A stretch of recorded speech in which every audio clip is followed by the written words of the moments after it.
What is going on YouTube? It's your boy Arbo, man, and today we're back with another reaction video. Another Mr.Ballen video. Y'all know I love the GOAT. The GOAT storyteller. You know I had to come back to him. It's been 10 days. I apologize. Been a little bit hectic with work, and also a couple of my kids have birthdays this month, so took a little bit of time off to make sure I spent time with the family for my kids' birthdays. So forgive me for being a little bit late to the party, but we're back, I promise. And we're gonna focus on getting these videos out a little bit more on a regular schedule as we're supposed to. So I apologize for that, but I promise you we're back and we're gonna get back on track. Today we're going to be watching the video. The title is "What He Filmed in His Secret Room Destroyed an Entire City." I know there's one that he dropped before that. I believe it's a medical mystery video. I'm still going to react to that one, but for some reason this video just really caught my attention and I just really want to react to it. So I know I'm jumping the gun a little bit, but I promise y'all I'm going to get back to that video. There's just something about this video that kind of it kind of unsettles me, and that makes me want to watch it a little bit more. It kind of feels like it's going to be a little bit strange and probably weird in some kind of way. So I'm just really interested in seeing how this video turns out. So forgive me for skipping the medical mystery video. I promise you we're gonna get to it. That'll probably be the next video I record, unless his next video before that video is one of the ones I want to record with my wife, which is the 3 places you can't go and people that went there anyway. She's really interested in those stories, so if he drops one of those, we'll probably react to that together. But if it's a normal story or something that's not, you know, over the top interesting, where I'm like, okay, I gotta watch this now, then we'll be doing a medical mystery video next. But for now, hope you guys enjoy this reaction video, man. If you do, feel free to go ahead and sub, drop a follow. Not follow, I've been streaming too much, I'm sorry. Drop a sub, hit the like button, and go ahead and hit that bell notification as well, so you know either when I go live doing some gaming stuff or when I drop a reaction video, you'll be aware. But thank you guys for all the love as well on the other videos, and I hope y'all enjoy this one. So let's go ahead and get into it. Today's story comes out of China, and it is a brutal story. There's just no way to tell it without being sort of graphic. So with that in mind, this is definitely a mature audiences only type of story.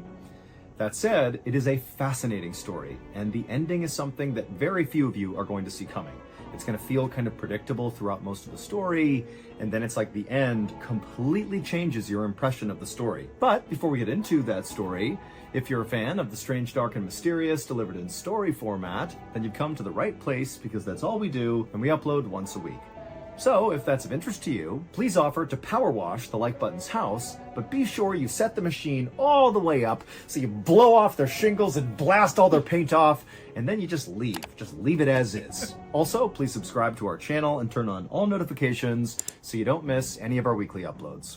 Okay, let's get into today's story.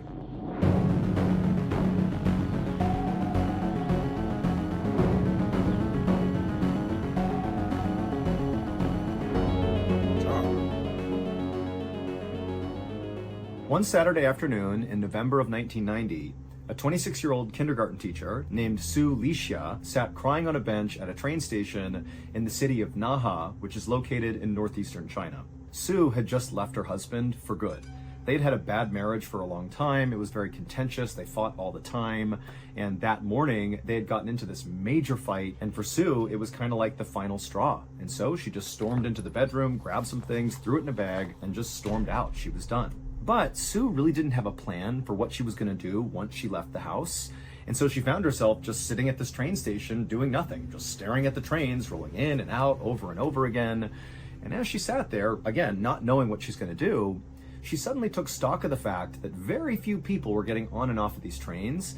And in fact, the train station itself was weirdly vacant. So the city of Naha, where Su was actually fairly small by China's standards, even though there was 70,000 people that lived there. The city sat at the base of this towering mountain, and then all around the city in the outskirts was basically just farmland with lots of soy and corn crops. And then as you move closer to the city center, there were lots of things you would expect to see in a city, like tall buildings and, residential and commercial areas. But overall, Naha was just kind of boring. It's like the city was a city, even if it was small, but there was just not much going on. And in fact, if you lived in China, but not in Naha, there was a very good chance you didn't know Naha even existed, like it was kind of irrelevant. However, in the last few months leading up to this moment that Sue is sitting at this train station, the city of Naha had suddenly been put on the map, and everybody knew about this city, because women from Naha were going missing in droves. In fact, Sue herself knew of at least a dozen women who had gone missing over the past few months from Naha. And as these women started going missing, it was making the news all over the country,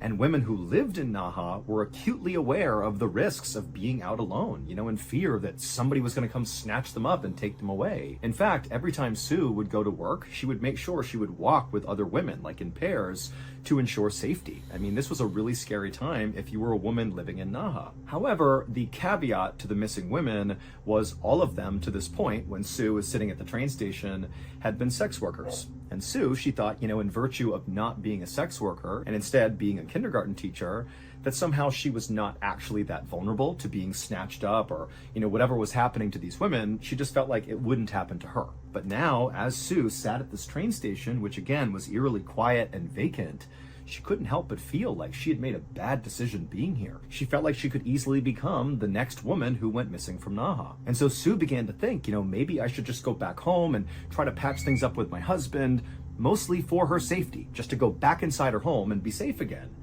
But before she could stand up to do that, she noticed on the other end of the platform this man who was exceptionally well dressed with this beautiful brown wool coat and fancy pants. He looked like he stepped straight out of a fashion magazine. He came up onto the train platform, and without saying a word, he walked slowly down the platform all the way to where Sue was, and he reached into his pocket and he held out a tissue to her because he saw she was crying. And Sue, she's looking up at the sky, and again, there's nobody else here, and she's very much on edge.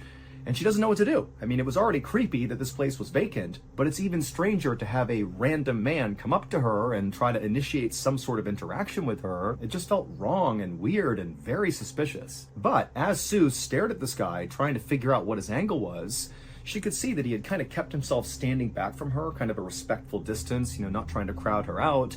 And he was looking at her with a very sympathetic look on his face, and he's holding this tissue out, and he said to her, "Are you okay?" And he hands the tissue again, like, "Please take it." And there was just something about this guy that felt very sincere, and Sue kind of let her guard down, and she accepted the tissue and wiped the tears from her eyes. That's how it She starts. didn't say anything. And then this guy, he said, "Hey, do you mind if I sit with you?" And at this point, Sue said, "Yeah, okay, you can sit down." And so this very handsome, well-dressed man took a seat next to Sue, not right next to her, again, respectful distance from her. And again, he asked her, "Hey, are you doing okay?" And for Sue, whose life had been basically miserable the last few months or even years with this terrible marriage she was in, she wasn't used to being asked if she was okay. And this man, who she didn't know, had caught her at this very vulnerable moment in her life. And it was like all her emotions just came pouring out. And she began sobbing hysterically, telling this guy that no, she was not okay. Her life was in ruins. She had just abandoned her family and she had no idea what she was going to do. And finally, when Sue stopped telling this guy all about her problems, she felt very embarrassed and kind of looked up at him like she was sorry for even saying as much.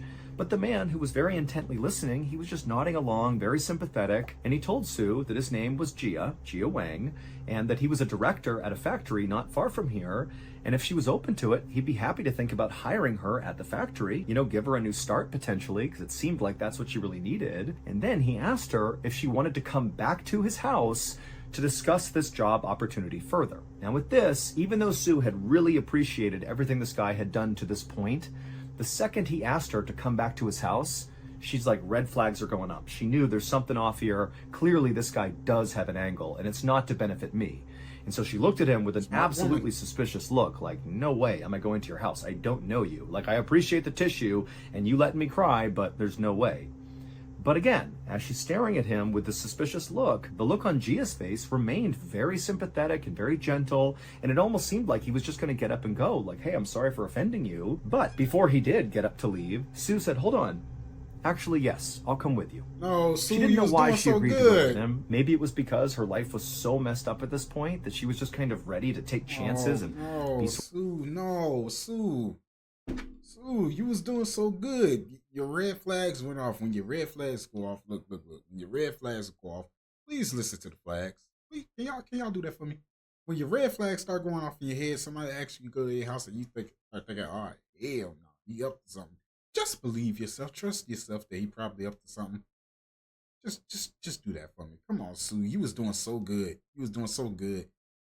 The red flags went off, and you was like, nah. We ain't doing that. And then now you like, yeah, no, Sue, just stick to the plan. Stick to the formula. Sort of reckless, and this was definitely that. Big chance, very reckless. But again, she just felt like, there's something sincere about this guy, and she felt like she could trust him. And so Sue and Gia stood up, and together they walked down the train platform, not saying much. They went downstairs, they went out to the street, and they walked a couple of blocks to where Gia's street was. And as soon as they turned the corner and he showed Sue which house was his, Sue looked up, and whatever hesitations she had had still to that point about following the stranger to his house were gone, because she saw his house was beautiful. It wasn't that it was so grand or anything, it totally fit with the neighborhood, but it was very well maintained and totally felt on brand for a guy who was so well dressed and so well manicured and frankly so handsome. So Gia led the way to the front door of his house. Like me. Unlocked the door, he opened it up, and then he gently gestured for Sue to come on inside. And so she did. She walked past him, Gia followed her in, and the two of them took off their shoes and made their way into the kitchen, where Gia brewed some tea for them, and then they both sat down and began to sip their tea and talk about this job opportunity. And so for a few minutes, Gia is telling Sue all about the role and what she might be doing, and Sue is kind of asking general questions about it, but, for the most part, she just kind of enjoyed being in the presence of somebody who seemed to care about her. But after she finished her entire glass of tea, suddenly Gia, who had been talking this whole time about the factory, just stopped. It was like he was waiting for her to drink that entire drink. And as soon as she was done with her cup, Gia, again, he went quiet and just stared at Sue with this kind of sinister look on his face, like he was very pleased with what was going on. And at that point, Sue looked down at her teacup and then back at Gia, and suddenly she began to feel very drowsy. It was like her vision was beginning to go, and she realized Gia clearly had poisoned her. There was something inside of her tea. And so before she could do anything, everything went black. A couple of weeks later, just a few blocks away from where Sue met Gia at the train station, a police officer named Zhang was standing behind his desk at the police station when a very concerned-looking elderly couple came inside. Now, this couple was here to speak with Zhang about a missing person, but the missing person was not Sue. She had been missing for 2 weeks now, nobody had seen her, but no one had reported her missing. Her husband had just assumed that Sue had left him, and that's why he hadn't seen her, and so he had naturally not reported that. And again, nobody else knew she was missing, so keep that in mind. Officer Zhang has no idea about Sue and Gia, none of it. But when this elderly couple came in to make a missing person report, Officer Zhang was not the least bit surprised. It was now December of 1990, and over the past 6 months, 20 women out of Naha had suddenly gone missing. Remember, Sue is not one of those 20. The 20 are mostly sex workers who went missing at that same train station where Sue met Gia. And so Officer Zhang was used to making all these missing person reports. But candidly, the police actually felt like, because these were sex workers that were going missing, they weren't sure if they were actually being abducted or if they were simply getting on a train and kind of leaving town to go work somewhere else. And so really there wasn't a whole lot of investigation happening to figure out why so many of these women were going missing. But again, Officer Zhang, he's not surprised that they're telling him they want to file a missing person report. But when Zhang took this elderly couple to an interview room to talk to them about whoever was missing in their lives, when this couple spoke, Officer Zhang knew this was different, because the couple was not reporting another missing woman from Naha who also happened to be a sex worker. Instead, they were reporting that a man was missing, a businessman. However, the details of his disappearance sounded eerily similar to all these sex working women who had also gone missing. This guy was last seen at that same train station where Sue had met Gia, and then nobody had seen him, and so that's why they were here. And so Officer Zhang, he wrote up their report, and then he told the couple that, very likely this man is okay, and he'll show up at some point under his own steam, but he told them the police would look into it, and they'd be in touch. However, as this couple got up and turned around and left, Officer Zhang couldn't help but feel like this missing man and all these missing women went missing from the same place, and it's the same city and it's the same pattern over and over again, but now we have a man. And even though Zhang wanted to write it off as an anomaly, he started to wonder if this missing man was connected to all these missing women. Because by January of 1991, so 2 months after Sue had gone missing without a trace and still had not been reported by anybody, and 6 weeks after that elderly couple reported that man missing, another 5 people from Naha had gone missing, 2 more women and 3 more men.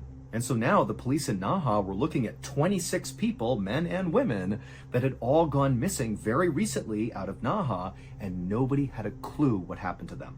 And importantly, because now there were men who were not sex workers who were going missing, the police couldn't just write this whole thing off as, oh, these sex working women are just going to another city to go do their work there. Like that was not a possibility anymore. Clearly something bad was happening, and the police knew they really needed to do a real investigation here. So finally, in early spring of that year, the police in Naha formed a task unit and legitimately began investigating all these disappearances.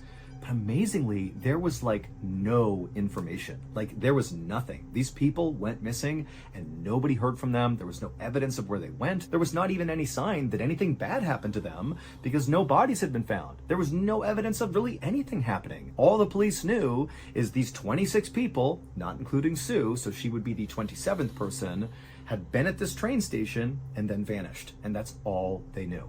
And it got to the point where this story really began to spread around China, and it became like this running joke that if you don't want to live, go to Naha, because everybody assumed there had to be some sort of serial killer or something happening there who was just roaming the streets, picking people off. If you don't want to live, go to Naha. Nah, that's wild. They wrong for that. Thank you to BetterHelp for sponsoring today's video. I have a highly addictive personality, and in my Hey, they wrong for that. If you don't want to live, go to Naha. They ain't have to do that. They ain't have to do that. Like, yeah, people going missing, but they ain't have to do all that. Like, that's kind of cool. That's kind of cool. He doing it better help. He ain't bothering the like button or she go along with it. On your first month. Go ahead and skip it.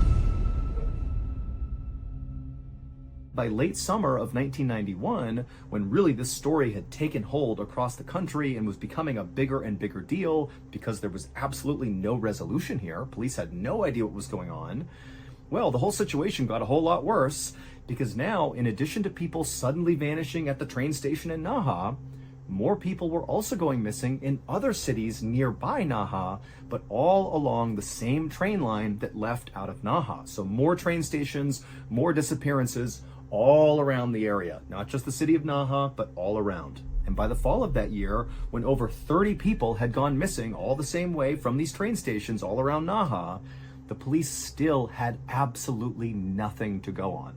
All they had is, here are these people, here's where they were, they vanished, we got nothing else, no bodies, no evidence, nothing. But all that would change on October 22nd, 1991, roughly a year after Sue met Gia at the train station in Naha and then drank that drugged tea. On that October day in 1991, so again, a year after the disappearance of Sue, police at this train station, 1,700 miles away from the city of Naha, were doing random stops of commuters on the train platform. This had nothing to do with the ongoing investigation into all these missing people. This was just like public safety stuff, where the police were kind of just walking around, looking for people who looked suspicious, and then checking in on them to make sure they weren't doing anything illegal. And on this particular day, at this train station far away from Naha, one of these officers spotted this very handsome guy in a beautiful brown wool coat and very fancy pants and shoes, and he stood out a lot because of, frankly, how beautiful he was. And so the police officer saw him, and this very handsome guy looked up, and he saw the police officer, and it was like immediately he did something very suspicious. He reached down, grabbed a bag, and quickly turned around and began walking away. And at the same time, 2 other people who were right near this very handsome guy did the same thing. They grabbed bags off the ground, quickly turned around, fell in line with this handsome guy, and began quickly walking away from the police. And so the police obviously are totally suspicious. They run across the platform, and they manage to stop all 3 of them, and they turn them around, and they say, "Show me your bags, open them up." And the police, they would open up these bags and they contain drugs. And so right away, these 3 know they are caught, but they don't say anything. They just stand there and they're totally silent as the police are asking them, like, what are these drugs? Where are you going with these? What's going on here? They're not talking. And so finally the police go, "Give me your IDs right now." And so all 3 of them cough up their IDs, and the very handsome guy with the beautiful brown wool coat and fancy clothes, well, that was Gia Wang. The same Gia Wang who had gone with Sue into his house and given her the drugged tea. But again, these police officers are only concerned about the drugs. They don't know anything about these guys. They don't know that Gia met Sue and did this thing at his house with the tea.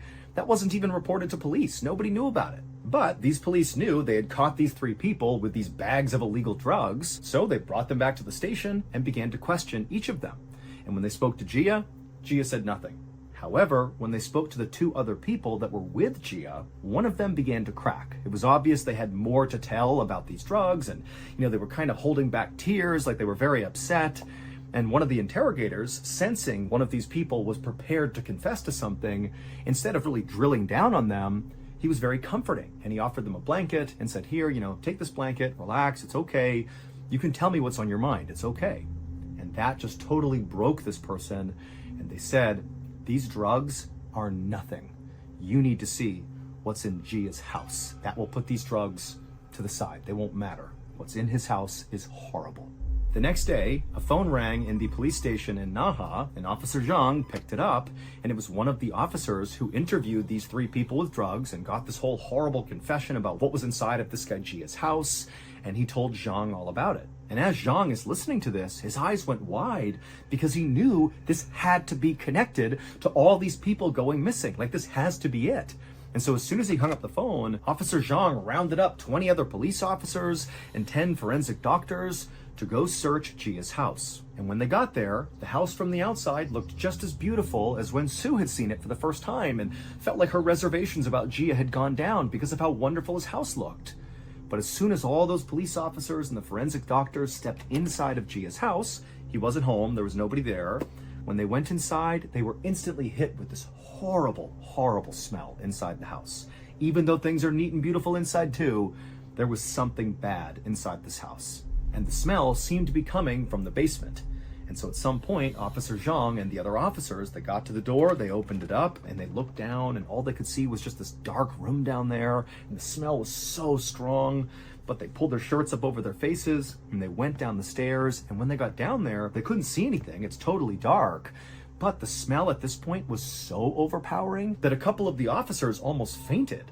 And so literally they had to leave the house fearing they were breathing in toxic chemicals or something, and they had to wear gas masks just to go back into the house and back down into the basement. And when they got back down there, now wearing their masks, it didn't seem like there was anything down there that could produce such an awful smell. Like there was just nothing down there. But eventually one of the officers moved to the middle of the basement, right in the middle, and they realized there was an opening. And they looked down into it and they couldn't believe what they saw. And at the same time, somebody upstairs made an equally horrifying discovery because they discovered a videotape, a VHS cassette, that contained this horrible footage that effectively explained what was going on inside of that pit in the basement. But to understand that, we need to go back a year to when Sue met Gia at the train station. She went back to his house and drank the drug tea and blacked out. After Sue drank that tea, she didn't die. Gia did not kill her. Instead, she woke up a few hours later being totally confused, and she was immediately hit by this horrible smell, but it was totally pitch black. She can't see anything, and she began feeling her hands around her, and she felt stone everywhere she touched, and eventually she realized she was in what felt like the bottom of a well. But it wasn't water she was standing in. She was standing in something that almost felt like jelly, and she began kind of touching it to figure out what it was. She could not tell, but she couldn't help but feel like the things around her were kind of moving, like they were alive. And then suddenly a lid that clearly sat atop of this pit began to slide over above her. And so suddenly light was coming down into this pit. And at first, Sue looked up and she didn't see anything, but then she looked down and realized what was all around her. It was people, dead people, and potentially even half alive people that were just stuffed into this big pit that were all kind of decaying or, slowly dying or whatever it was. And she's just standing amongst it all. And then she looks up and she sees it's Gia, the beautiful man who had brought her here. He's standing up there looking down at her with a smile on his face. And Sue immediately pleads with him to please spare me, don't kill me. And Gia, he looks down at her kind of inquisitively, and he says, if I lift you out of there, will you do anything I tell you to do? And Sue said, yes, I'll do anything. Just get me out of here, please. And so Gia, he reached down, he grabbed Sue, and he pulled her up and out of this pit inside of his basement. A few days later, Sue was back at the train station where she had met Gia for the first time, but this time she was alone. and she walked up onto that train platform with no intention of riding a train.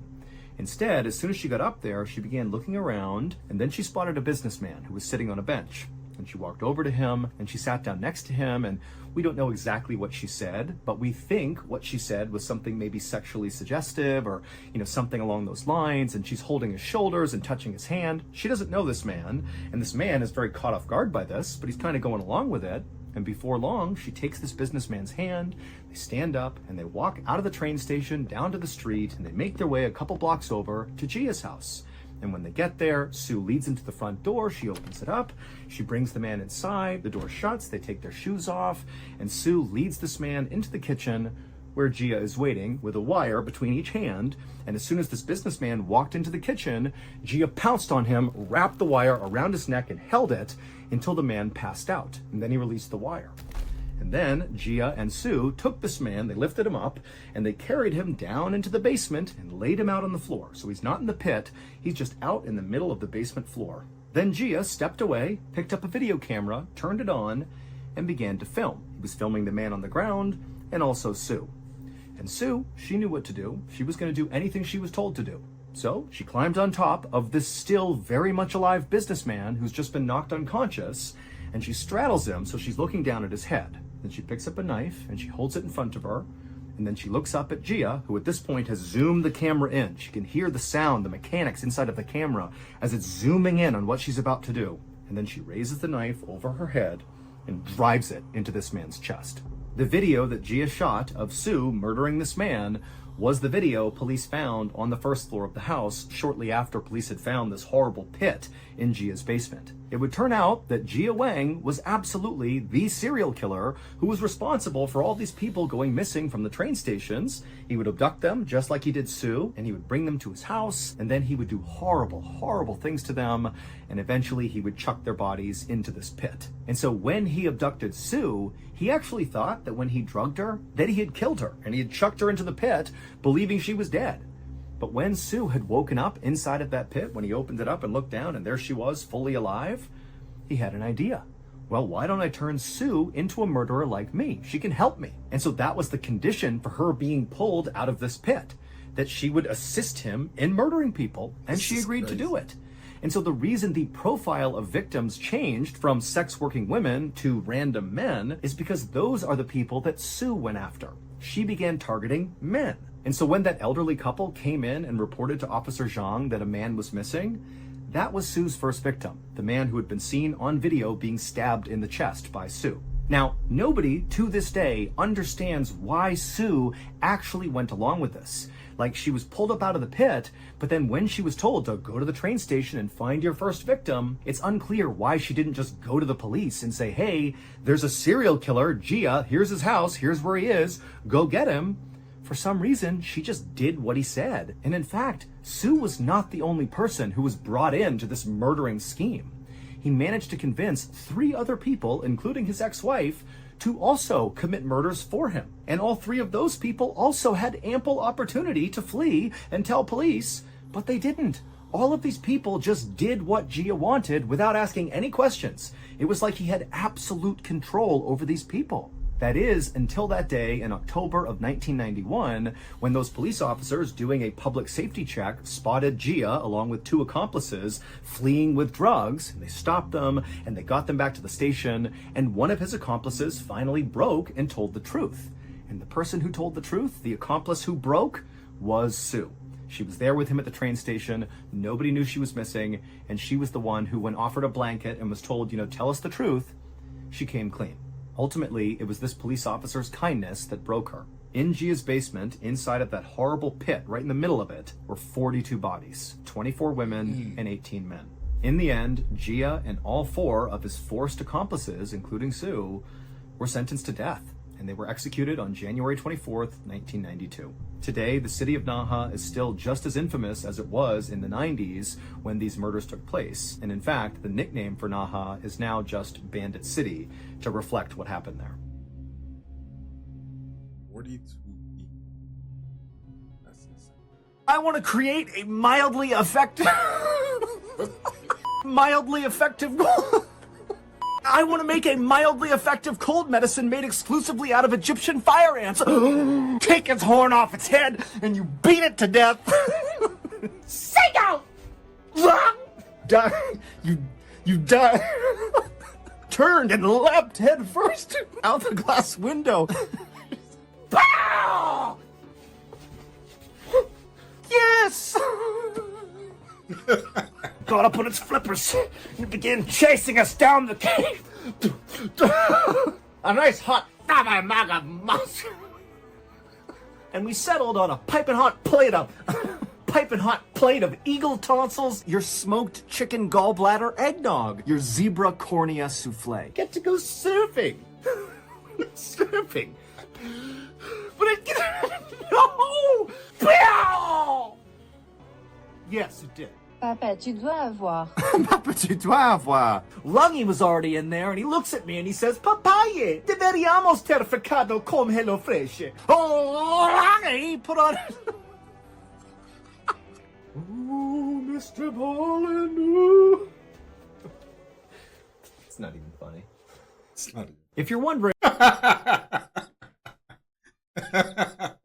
why I just shared a whole slew of me just butchering my various intros and different parts of strange, dark, and mysterious videos, well, it's because you all asked for it. Last month, in our first ever Mr. Ballen newsletter, we posed a question. We said, what do you want me to share with you the most? And overwhelmingly, what you all wanted to see was a compilation of bloopers. And you don't want to miss the next newsletter because maybe there's something else you want to see, and that newsletter might give you a chance to actually see that thing happening. And also, remember, the newsletter encompasses basically everything we're up to, both things that are coming up in the future, things that you might have missed, what we're doing now, and it's designed to be really easy to consume. It's very visual. It's not all text. Like, it's very beautiful. It's an incredibly good newsletter. And so to sign up, all you got to do is go to ballenstudios.com and input your email, and boom, you're signed up. Also, you can just click the link in the description below. That will also get you signed up for the newsletter.